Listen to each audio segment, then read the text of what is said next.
Hello friends, भारतीय राज्य व्यवस्था में लोग आज बात करें राजनीतिक दल के बारे में। और राजनीतिक दल में लोग बात करेंगे आज राष्ट्रीय और राज्य स्तरीय दलों की मान्यता, राष्ट्रीय दलों के रूप में मान्यता के दिलाने के लिए गए दर्शाए, राज्य स्तरीय दलों की मान्यता के लिए दर्शाए के बारे में।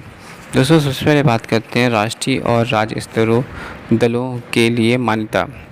दोस्तों, निर्वाचन आयोग के प्रयोजनों हेतु राजनीतिक दलों को पंजीकृत करता है और उसकी चुनाव निष्पक्षता के आधार पर उन्हें राष्ट्रीय या राज्य स्तरीय दलों के रूप में मान्यता प्रदान करता है। अन्य दलों को केवल पंजीकृत गैर मान्यता प्राप्त दल घोषित किया जाता है। आयोग द्वारा दलों को प्रदान की गई मान्यता उसके लिए कुछ विशेषाधिकारों के अधिकार पर निर्धारित करती है, जैसे चुनाव चिन्ह का आवंटन, राज्य नियंत्रित टेलीविज़न और रेडियो स्टेशनों पर राजनीतिक प्रसार हेतु समय का उपबंध और निर्वाचन सूचियों को प्राप्त करने की सुविधा। इसके अलावा मान्यता प्राप्त दलों का नामांकन के लिए केवल एक प्रस्तावक चाहिए। इन दलों को चुनाव के समय में 40 स्टार प्रचारक रखने की अनुमति है। पंजीकृत परंतु मान्यता रहित दलों को 20 स्टार प्रचारक रखने की अनुमति है।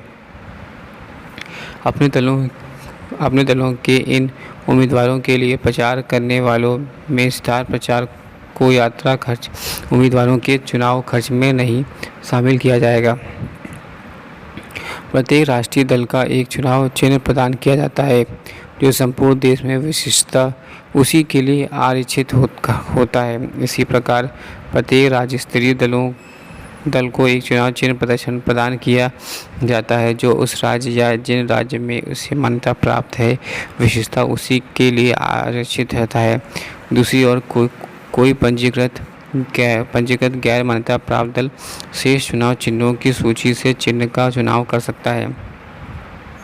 दूसरे शब्दों में, आयोग कुछ चिन्हों को आरक्षित चिन्हों के रूप में निर्धारित करता है, जो मान्यता प्राप्त दलों के अभ्यर्थी हेतु होते हैं, और अन्य शेष चिन्ह अन्य अभ्यर्थियों द्वारा होते हैं।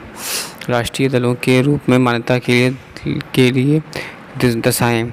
वर्तमान में 2016 में एक दल को राष्ट्रीय दल के रूप में तब मान्यता दी जाती है जब वह निम्नलिखित अर्हताएं पूर्ण करता है। पहला, यदि वह लोकसभा अथवा विधानसभा के आम चुनावों में 4 अथवा अधिक राज्यों में वैध मतों का 6% मत प्राप्त करता है तथा इसके साथ ही वह किसी राज्य या राज्य में लोकसभा में 4 सीटें प्राप्त करता है।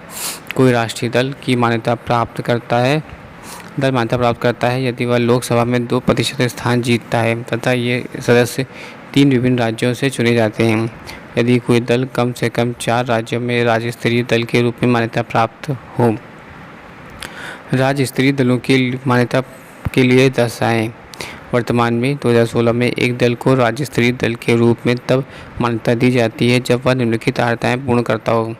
पहला, यदि उस दल ने राज्य की विधानसभा में आम चुनाव में उसे राज्य से हुए कुल वैध मतों का 6% प्राप्त किया हो तथा इसके अतिरिक्त उसने संबंधित राज्य में 2 स्थान प्राप्त किए हों।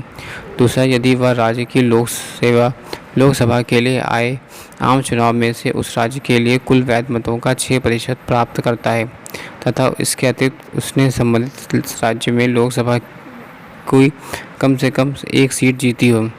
तीसरा, यदि उस दल ने राज्य की विधानसभा के कुल स्थानों का 3% या 3 सीटें जो भी ज़्यादा हो प्राप्त किए हों। चौथा, यदि प्रत्येक 25 सीटों में से उस दल ने लोकसभा के कम से कम 1 सीट जीती हो या लोकसभा के चुनाव में उस संबंधित राज्य में उस विभाजन में कम से कम इतनी सीटें प्राप्त की हों। पाँचवा, यदि यह राज्य में लोकसभा के लिए हुए आम चुनाव में अथवा विधानसभा चुनाव में कुल वैध मतों का 8% प्राप्त कर लेता है। यह शर्त वर्ष 2011 में जोड़ी गई थी। आम चुनाव में राजनीतिक दलों के प्रदर्शन के आधार पर मान्यता प्राप्त दलों की संख्या परिवर्तित होती रहती है।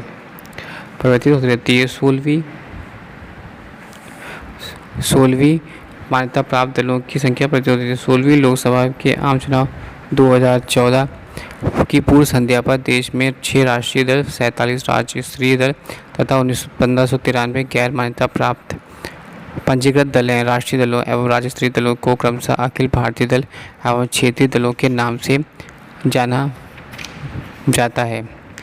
Thanks for watching and sharing.